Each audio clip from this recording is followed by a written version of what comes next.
Goeiemôre broeders en susters, ons is dankbaar vir almal wat kan saam wees hier vanmôre. Ons nooi ook weer almal uit vir 'n lekker warm koffie of tee na die diens in die melkstal. Baie welkom ook as daar besoekers hier is vanmôre.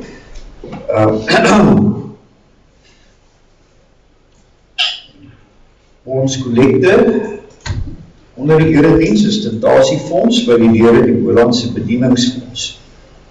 Daar is katekisasie vanmôre, Bybelstudie hierdie week in Sedgefield en Nysna. Volgende Sondag, die nagmaal met die nagmaalsete, sop en broodjies wat beplan word. Baie dankie vir die wat dit ook organiseer en asseblief reageer op die getalle wat nodig is vir die voorbereiding. Dan, ons vra die voorbereiding vir die kerkraad wat na die erediens vergader. Irma Krog gaan vir 'n skoueroperasie hierdie week. Ons bede is dat die Here ook die operasie sal seën. Verjaardag hierdie week, onverjaard hierdie week, baie hartlik geluk. En dan, ons moet onthou, die emeritus is nog steeds predikant of verbind aan hierdie gemeente. Alvira verjaar ook hierdie week, die 19de. Ons sê ook vir haar baie hartlik geluk. Kom ons sing die wat verjaar, maar dan ook vir Irma wat die operasie moet ondergaan, die seën van die Here.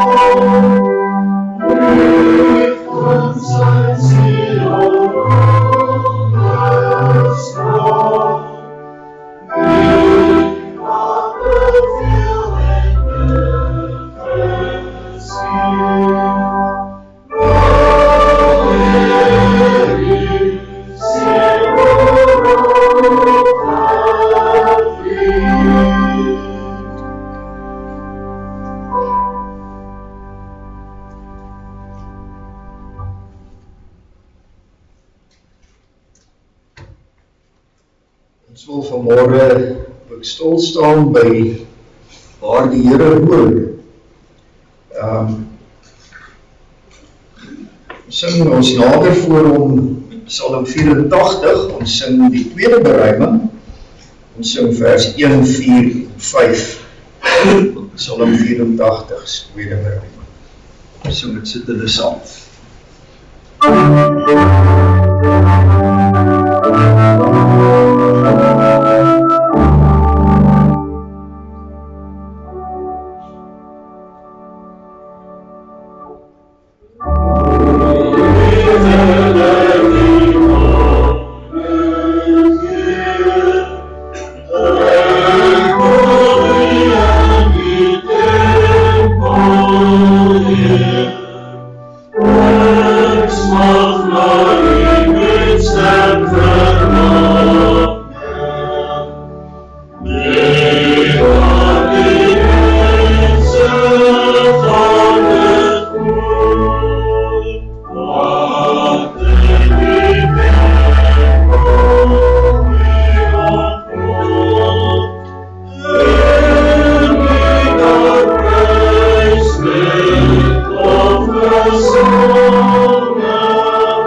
Liefdes, genade vir julle en vrede van hom wat is, wat was, wat kom, en van die 7 geeste wat voor sy troon is, van Jesus Christus, die betroubare getuie, die eerstgeborene uit die dood, die heerser oor die konings van die aarde. Amen. Aan hom wat ons lief het, ons deur sy bloed van ons sondes verlos het, wat ons 'n koninkryk gemaak het, priesters vir God sy Vader. Aan hom kom die heerlikheid en die sterkte toe vir ewig en ewig. Amen. Kyk, hy kom in die wolke en elke oog sal hom sien, selfs hulle wat hom deurboor het. En al die volke op die aarde sal oor hom rou. Ja, amen.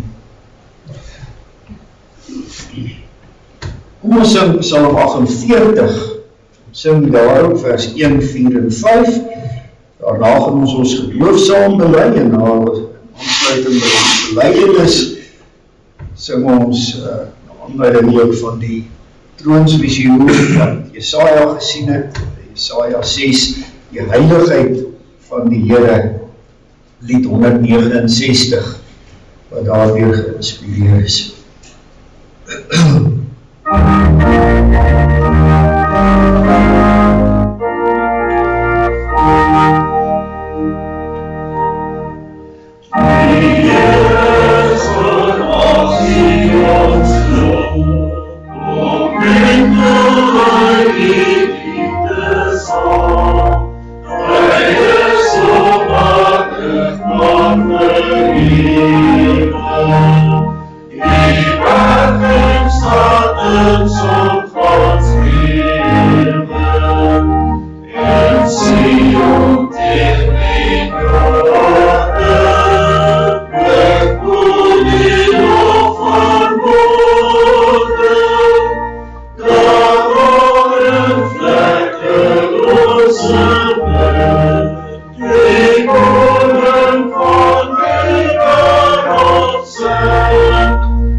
He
Ek glo in God, die Vader, die Almagtige, die Skepper van die hemel en die aarde, en in Jesus Christus, sy enige gebore Seun, ons Here, wat ontvang is van die Heilige Gees, gebore is uit die Maagd Maria, wat gelei het onder Pontius Pilatus, gekruisig is, gesterf het en begrawe is, hy die lyding van die hel ondergaan, wat op die 3de dag weer opgestaan het uit die dood, opgevaar het na die hemel en sit aan die regterhand van God, die Almagtige Vader, waarvandaan hy sal kom om die lewendes en die dooies te oordeel. Ek glo in die Heilige Gees. Ek glo aan 'n heilige, algemene Christelike kerk, die gemeenskap van die heiliges, aan die vergifnis van sondes, die opstanding van die liggaam en 'n ewige lewe.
Exodus 19 sê die Here vir Israel, julle het gesien wat ek aan die Egiptenare gedoen het. Hoe ek julle op arensvlerke gedra en julle na my gebring het. Hy bring sy volk na hom toe. As julle dan nou getrou luister na my stem en my verbond nakom, sal julle uit al die volke my persoonlike eiendom wees, al behoort die hele aarde aan my. Vir my sal julle 'n koninkryk van priesters, 'n heilige nasie wees. Toe het God al hierdie woorde gespreek. Ek is die Here jou God wat jou uit Egipte land op die plek van slawerny uitgelei het. Jy mag naas my nie ander gode hê nie. Jy mag nie vir jou 'n gesteede beeld maak nie. Enige afbeelding van wat in die hemelruim daarbo of op die aarde hieronder of in die water onder die aarde is nie. Jy mag nie voor hulle in aanbidding buig nie. Jy mag hulle nie dien nie. Want ek, die Here jou God, is 'n besitlike God wat kinders laat boet vir die sondeskuld van ouers. Selfs die 3de en 4de geslag van hulle wat my verwerp. Maar troue liefde bewys aan duisende, aan hulle wat my liefhet en my gebooie nakom. Jy mag die naam van die Here jou God nie misbruik nie, want die Here sal hulle wat sy naam misbruik nie ongestraf laat. Gedenk die Sabbatdag deur dit heilig te hou. 6 dae moet jy werk en alles doen wat jy moet, maar die 7de dag is 'n Sabbat ter ere van die Here jou God. Jy mag dan geen werk doen nie, jy, jou seun, jou dogter, jou slaaf, jou slavin, vind, jou dier, jou diere en jou vreemdeling wat by jou is nie. Want in 6 dae het die Here die hemel en die aarde en die see gemaak en alles wat daarin is, maar op die 7de dag het hy gerus. Daarom het die Here die Sabbatdag geseën en dit geheilig. Behandel jou vader en jou moeder met eerbied, sodat jy dan kan leef op die grond wat die Here jou God vir jou gee. Jy mag nie moord pleeg nie, mag nie egbreuk pleeg nie, jy mag nie steel nie, jy mag nie vals getuig teen jou naaste nie, jy mag nie jou naaste se huis begeer nie, jy mag nie jou naaste se vrou begeer nie, ook nie sy slawe en slavinne, sy beeste en donkies nie, enigiets wat aan jou naaste behoort nie. Toe die hele volk die donderslae hoor en die weerlig sien, as ook die geluid van die ramshoring in die berg wat rook, was hulle bang en het gebewe. Hulle het op afstand bly staan en vir Moses gesê, praat hier met ons en ons sal luister, maar God moet nie met ons praat nie, sodat ons nie sterf nie. Moses het die volk geantwoord, moenie bang wees, want dit is om julle te toets dat God gekom het, sodat die ontzag vir hom deel van julle lewe sal wees, en julle nie sondig. Ons antwoord met Psalm 65, vers 2 en 3. Dit is so dat ons skuld gehad het, maar die genade van die verlossing, en daarom kan ons die huis van die Here gevoed word met al die goeie. Oh,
Ons Here, ons almagtige God, ons aanbid U, die heilige, ewige God, Vader, Seun en Heilige Gees. Ons aanbid U in U heiligheid, U mag, U majesteit, U heerlikheid. Ons erken U grootheid en U almag. Ons erken dat U waarlik God is en daarom dat ons saam is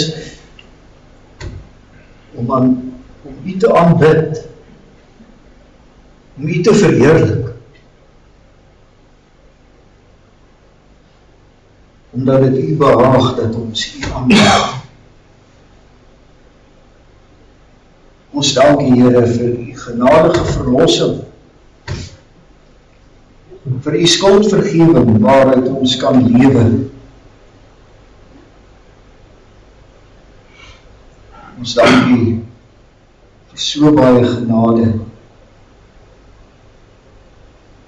Ons dank U ook vir die openbaring dat U aan ons gee, sodat ons U kan ken. U al beter kan leer ken deur U woord, waardeur U ons leer en waardeur U self aan ons openbaar.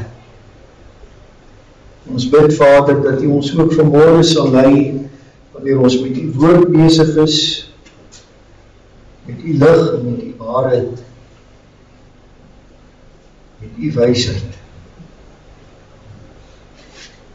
Dankie dat ons tot U kan bid, met vrymoedigheid, en dat U vir ons die weg oopgemaak het deur U Seun, ons Here Jesus Christus. Amen.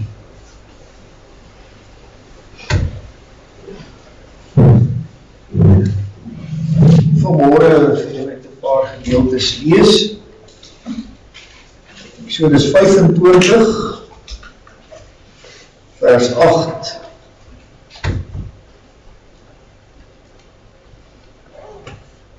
Hulle moet vir my 'n heiligdom maak, dat ek in hulle midde kan vertoef. Volgens alles wat ek vir jou gaan wys, die voorbeeld van die tabernakel en die voorbeeld van al sy toebehore, presies so moet julle dit maak. Dan word die voorskrifte gegee, dan lees ons in Eksodus 40, hoe dat hierdie tabernakel dan opgeslaan is, aan mekaar gesit is, al die goed op hulle plek geplaas is. Dan sê die einde van vers 33, so het Moses die werk afgehandel. Dan vers 34, die wolk het die tent van ontmoeting bedek, en die heerlikheid van die Here het die tabernakel gevul. Moses kon nie in die tent van ontmoeting ingaan nie, omdat die wolk daaroor vertoef het. En die heerlikheid van God, die Here, die tabernakel gevul het. Dan blaai ons uit 1 Konings, hoofstuk 8. 1 Konings, hoofstuk 8, dis die in gebruikneming van die tempel. Salomo wat dan 'n tempel gebou het, 'n vaste gebou, en al die goed wat in die tabernakel is toe in die tempel geplaas, en dan, nadat die priesters alles daar ingesit het, vers 10 van hoofstuk 8, toe die priesters uitkom uit die heiligdom, het 'n wolk die tempel van die Here gevul. Die priesters kon vanweë die wolk nie bly staan om hulle dienswerk te doen nie, want die heerlikheid van die Here het die huis van die Here gevul. Toe het Salomo gesê, die Here het gesê dat hy in diepe duisternis vertoef. Ek het inderdaad 'n vorstelike woning vir u gebou, die plek vir u om in te woon in alle ewigheid. Dan vers 22. Toe Salomo voor die altaar van die Here gaan staan, reg voor die hele geloofsgemeenskap van Israel, Hy het sy hande na die hemel uitgestrek en gesê, Here, God van Israel, daar is geen God soos U in die hemel daarbo of op die aarde hieronder nie. U wat die verbond en troue liefde in stand hou vir die diensknegte wat met hulle hele hart voor U leef. U wat ter wille van U diensknegt, my vader Dawid, gehou het by dit wat U aan hom beloof het. U het dit met U mond gesê en met U hand volbring, soos dit vandag is. Vers 27. Maar kan God werklik op aarde woon? Kyk, die hemelruim en die hoogste hemele kan U nie omvat nie. Veel minder hierdie tempel wat ek gebou het. U moet aandag gee aan die gebed van die diensknegt, aan sy smeekbede, Here my God, deur te luister na die klaagroep, na die gebed wat U diensknegt vandag voor U bid. Dat U oë dag en nag oop sal wees na hierdie tempel, na die plek waarvan U gesê het, my naam sal daar wees. Sodat U sal luister na die gebed wat U diensknegt in die rigting van hierdie plek rig. Luister dan na die smeekbede van U diensknegt en van U volk Israel, wat hulle in die rigting van hierdie plek bid. U self moet dit hoor, tot by die plek waar U woon, tot in die hemel. U moet dit hoor, en U moet vergewe. Dus tot sover, daar is nog bedes wat aansluit hierby vir van waar en wat omstandighede die mense bid, maar die kern daarvan, die gebed dat die Here sal hoor. Ek wil net die kort gedeeltes ook aanhaal wat ons verlede week met die ark ook gelees het, Johannes 1 vers 14, die woord het vlees geword en onder ons kom woon, letterlik onder ons kom tabernakel. En ons het sy heerlikheid aanskou, 'n heerlikheid soos die van die unieke Seun van die Vader, vol genade en waarheid. Dan ook 1 Korintiërs 6 vers 9 of 19, ons weet julle nie dat julle liggaam wat julle van God ontvang het, 'n tempel van die Heilige Gees in julle is nie. En dat julle nie aan julle self behoort, dat julle is duur gekoop, verheerlik God dan met julle liggaam. Weer 1 Konings 8 vers 27, maar kan God werklik op aarde woon? Kyk, die hemelruim en die hoogste hemele kan U nie omvat nie. Hoeveel minder hierdie tempel wat ek gebou het.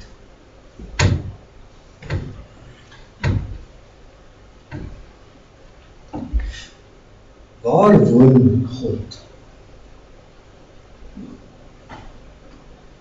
Nou ja, ons kan dit baie maklik vinnig sê, in die hemel.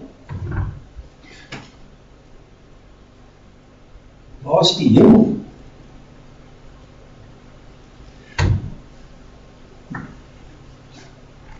Is dit net bo daarbo? Waar daarbo? Dis deel van die bevraagtekening ook van die moderne mens van die waarheid van God. Want ons het ruimtetuigies opgestuur so eentjie in die heelal in. En God nie gekry daar. Hy sit nie maar doelbewuster op 'n bankie. Kyk vir die aarde.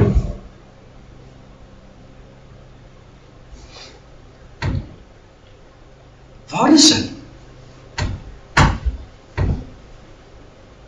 Ons het al by die vorige geleentheid op stilgestaan by God.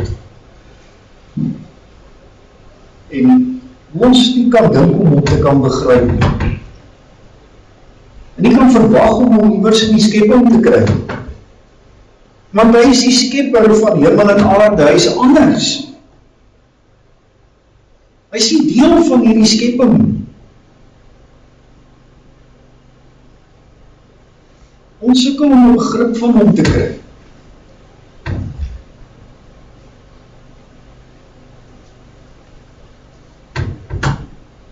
Die opmerkelike van die Bybel is dat die Here, wanneer hy homself aan ons openbaar, aan die mens openbaar,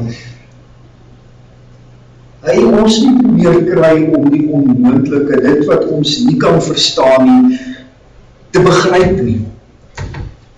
Want ons kan nie, ons verstand is beperk. Ons is skepsel. Ons kan alles van God nie behoorlik deurvors en behoorlik verstaan. Nou wat die Here doen is om vir ons kenbaar te maak in terme wat ons kan verstaan. Hy sluit aan by hoe ons dink en ons wêreld om dinge van homself aan ons te openbaar.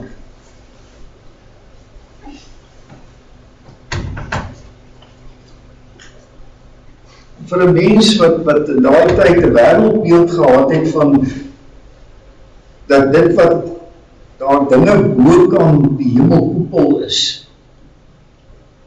Het hy gesê, maar goed, ek is daar, ek is nie verhewe nie. Dit sê nie dat hy letterlik daar is.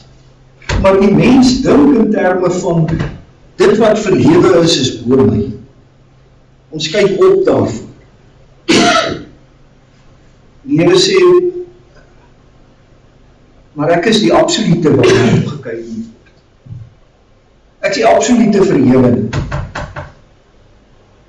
Maar dit maak nie noodwendig daarbo die plek waar hy is. Is heel waarskynlik eerder in 'n ander dimensie as wat ons is. Wat verder gaan is die dimensies wat ons ken. Die wiskunde wys vir ons dat dit moontlik is wat ons kan berekeninge doen in dimensies wat meer is as net die 3 dimensies wat ons ken. En hoewel ons daardie dimensies nie kan insien en begryp nie. Dit is ook so dat die Bybel eintlik 3 begrippe het vir hemel. 3 betekenisse. Die eerste betekenis vir hemel is die uitspansel. Dit wat ek na kyk as ek opkyk. Die tweede hemel, of die tweede betekenis van hemel vir die Jode, was die engelryk. Die engele wat ook klaarblyklik rond is. Partykeer dienende geeste wat die mens dien, sonder dat ons dit eers sien of weet. Wat beskerm en wat sekere take uitvoer, wat ons agterkom in die Bybel, is partykeer daar sonder dat ons hulle sien, sonder dat ons weet. Definitief 'n ander dimensie is wat ons ken.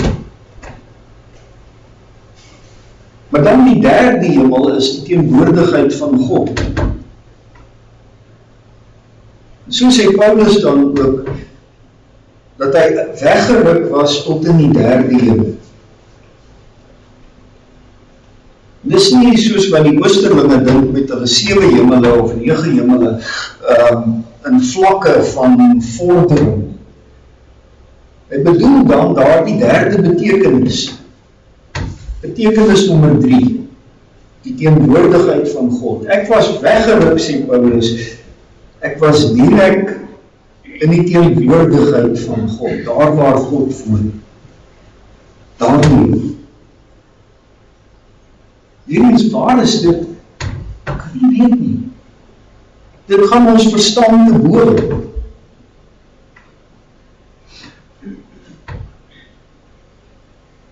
Salomo in sy gebed op wat hy die insig het, dat God kan nie ingeperk word hier op die aarde nie, ons kan nie vasvat nie.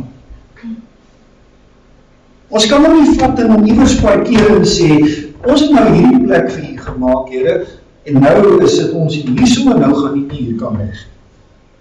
Dis waar jy is. Ja, ons kan nie. God gaan bo alles uit. So hoe moet ons dit verstaan? Eintlik, het ek dan maar net verlede week se preek weer herhaal. Want presies dieselfde beginsels is ter sprake as wat daar is met die ark. Waarom God hom aan die ark gebind het, waarom is dieselfde rede waarom hy hom dan ook aan die tabernakel gebind het en aan die tempel gebind het. Die kern is die verbond.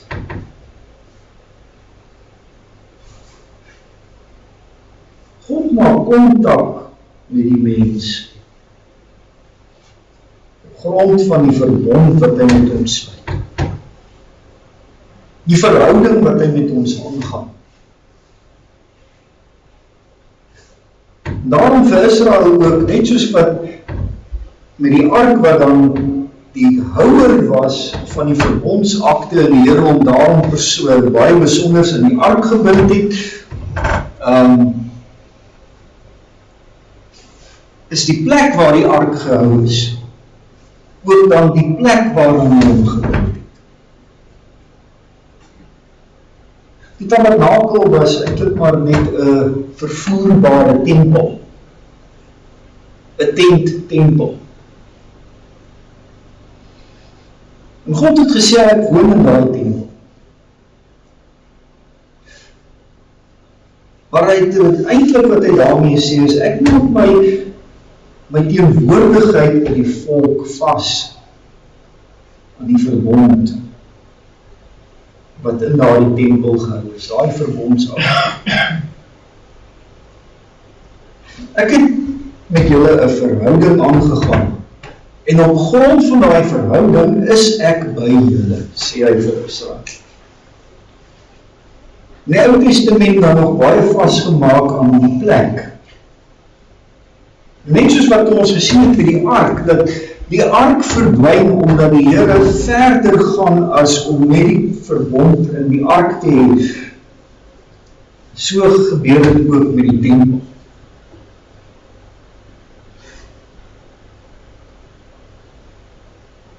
Die Here verbind hom deur Jesus Christus aan ons. En Christus wat kom, en wat dit wat nog eintlik skeiding gemaak het, sodat God half afgesonder was in die tempel, hy laat daai voorhang so skeur, en gee direkte kontak na God, vir elke gelowige. Want God omskryf nou, op grond van die verlossing, die verbondsakte op my hart, nie op kliptafels. En op grond van die verbond wat hy vasmaak met my persoonlik, as sy kind, wat hy aanneem, deur die verlossing in Christus, maar op grond van daardie verbond wat hy met my vasmaak, woon hy nou by my.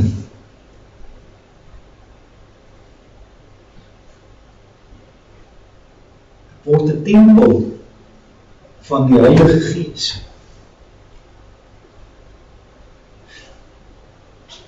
God verbind hom aan my lewe. Hoe geweldig om dit in te dink. Dat die Heilige God hom spesifiek aan my verbind. Nie omdat hy in my ingeperk word, omdat ek tempel is nie, weer eens, God kan nie ingeperk word in 'n plek nie. Sy woon by my is simbolies van hoe, wanneer iemand met iemand anders saam woon, is daar 'n besondere naby wees saam met mekaar. En dis wat die Here met die begrip van ek kom woon by jou, eintlik ook vir ons sê, hy kom nie net vlugtig by my verby nie. Hy sien my nie net op 'n afstand raak nie. Hy maak nie net nou en dan kontak met my lewe. Maar hy woon by my. Bedoelende, hy is altyd daar. Hy is altyd verbind aan my. Deur sy genade, deur sy verbond. En ek aan hom, in daar. Ek is vasgemaak aan hom. Elke dag, elke oomblik. Wat 'n geweldige begrip om te kan indruk.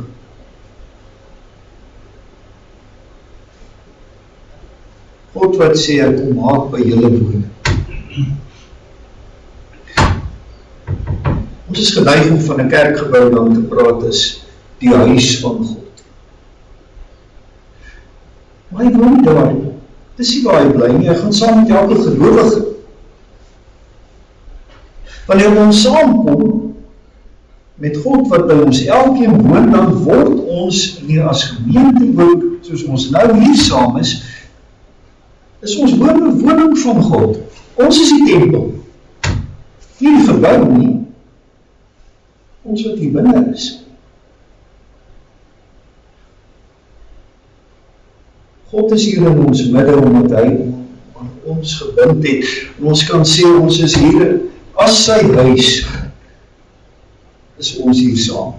Want hy sê, hy bou ons op tot 'n heilige tempel vir hom. Ook as 'n gemeente. God se verbintenis met ons is nie op grond van die gebou nie, maar op grond van sy verbond met almal wat hier saam is. Wat saam aanbid, wat hom saam kom verheerlik, omdat ons aan hom gebind is.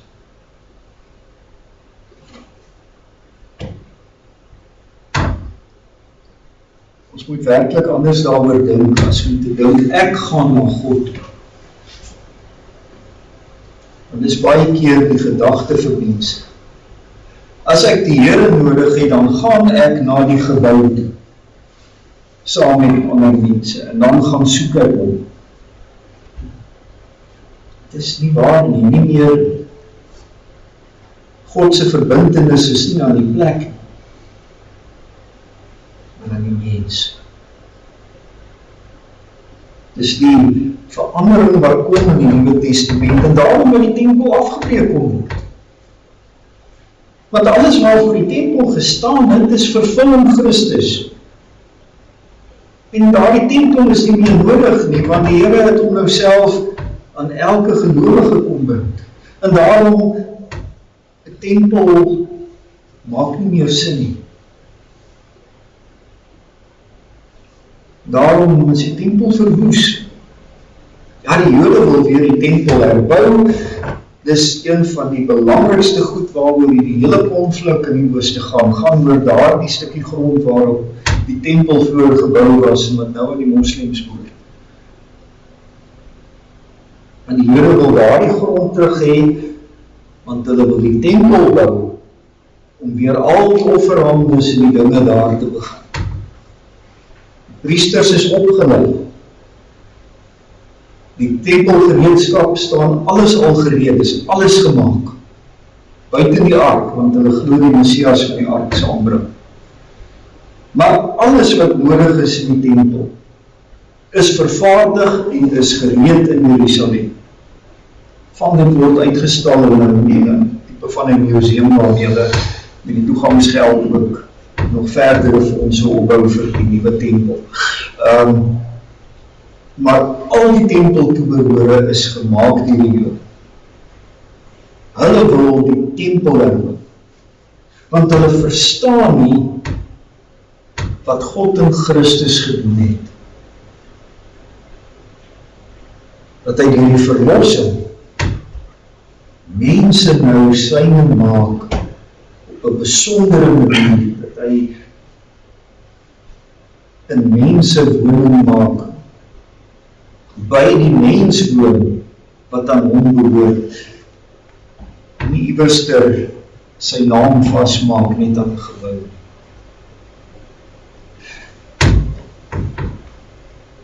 Dit het ook geweldige implikasie dan vir my lewe. Dan verstaan ek, maar kom Petrus so ernstig sê, wees heilig, want God is heilig.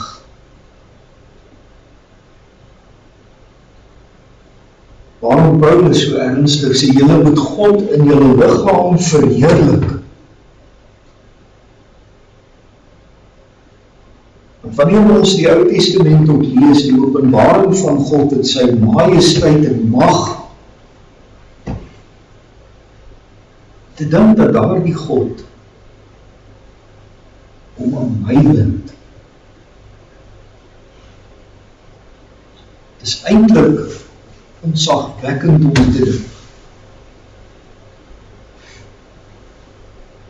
Ons lees wanneer hy die tabernakel, kan ons maar sê, betrek. Hoe dat vir 'n tyd lank niemand in die tabernakel kan ingaan, maar die Here se heiligheid so heers daar. Die onheilige mense kon nie naby kom. Dieselfde gebeur met, lees ons in 1 Konings 8, het ons het gelees, toe die tempel ingewy word. Die heiligheid van die Here wat maak dat mense nie kon ingaan daar. Dis met daai heiligheid in my woord. Dan skrik ek vir hoe ek self gedurig die Here in my lewe ontheilig.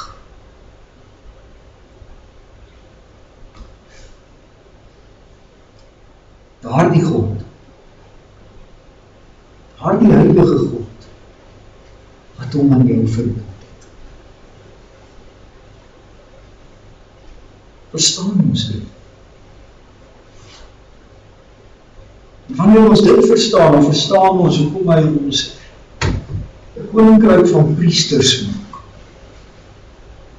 Mense wat in sy diens staan, wat die priester doen die dienswerk in die teenwoordigheid van die Here in die tempel. Maar hy maak ons 'n koninkryk van priesters wat hom bedien, wat by ons woon elke dag. Mag ons daarin groei om al meer heilig te wees, al meer te begryp hoe heilig die God is wat ons hom aan ons gebind het.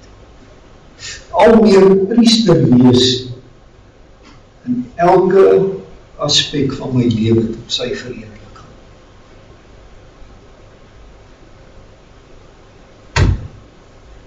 Waar woon God?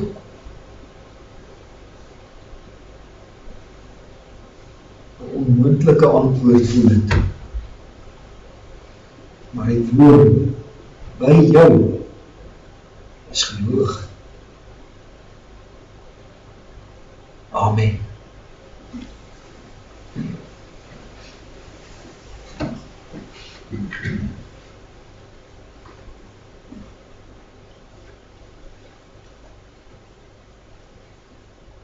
Here ons almagtige God,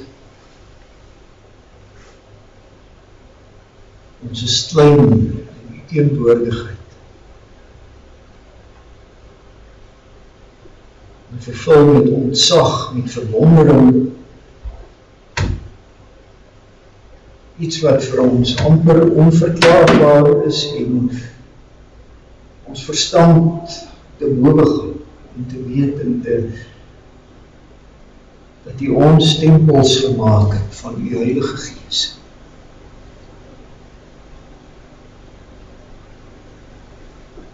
Dat U die Heilige God U self verbind het, deur U verbond, deur Jesus Christus se verlossing in my lewe.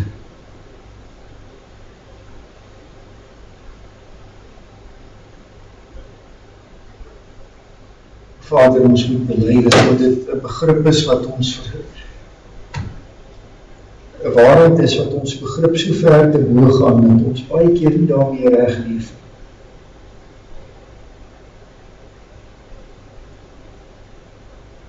Dat ons het nie altyd die implikasies verstaan van dit wat U gedoen het. Dit wat U openbaar in U woord. Dit wat U aan ons bevestig.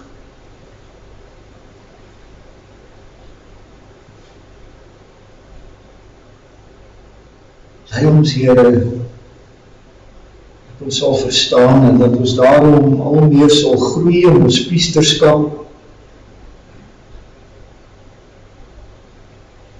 al meer sal leef in heiligmaking, om al meer te word soos wat U wil hê ons moet wees, waardig om U tempel te wees. Dat ons sal groei al meer na die beeld van ons Here Jesus Christus.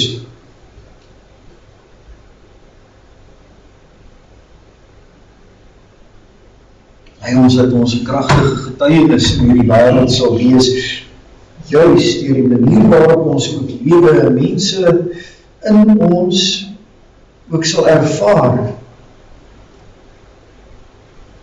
dat U naby is.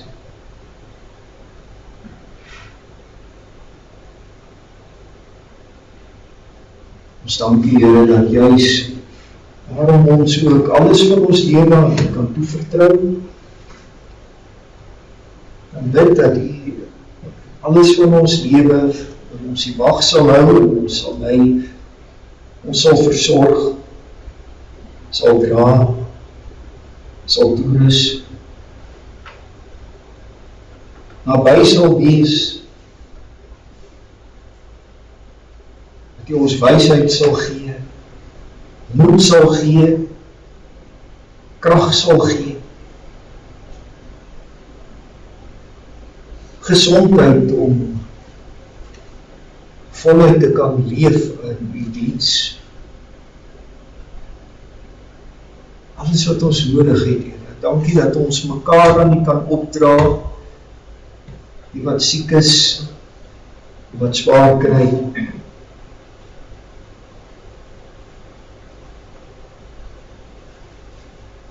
Lei ons, Here, om mekaar raak te sien, en nie net raak te sien nie, maar daarom ook U hande en voete te wees, wat U omgee in hierdie wêreld uitdra.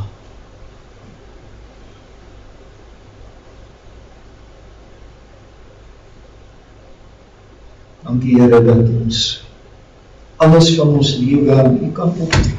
En ons bid ook vir ons kerk, ons bid vir die gemeente, ons bid vir die kerkraad wat hierna vergader, vir U lig en waarheid en wysheid.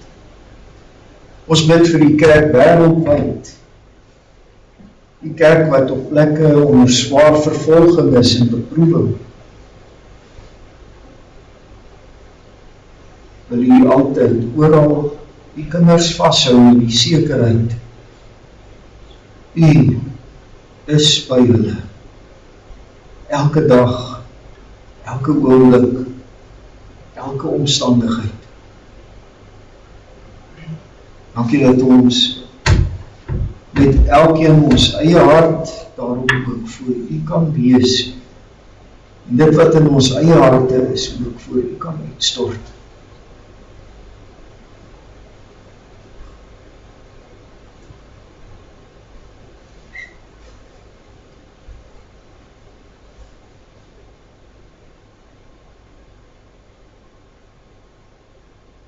Ons dankie, Vader, dat ons op elke gebed met vrymoedigheid en met sekerheid kan sê.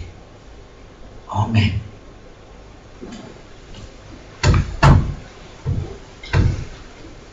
Ons gee geleentheid vir die insameling van ons getuies.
Kom ons loof die Here wat in die hemel woon, in al sy grootheid, maar wat ons verbind het.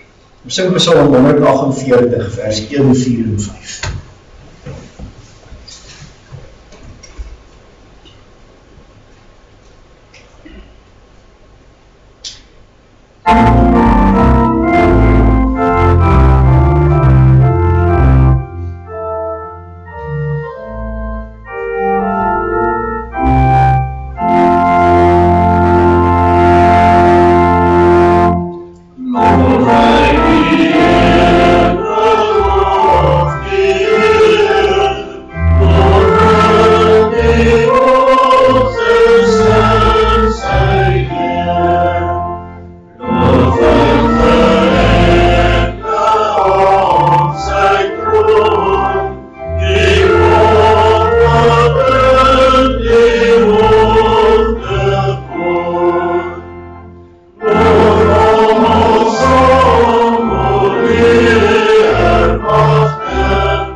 Die Here sal jou seën en beskerm. Die Here sal sy aangesig oor jou laat skyn en jou genadig wees. Die Here sal sy aangesig na jou toe oplig en aan jou sy vrede gee. Ja, die genade van ons Here Jesus Christus, die liefde van God, die gemeenskap van die Heilige Gees sal met u almal wees. Amen.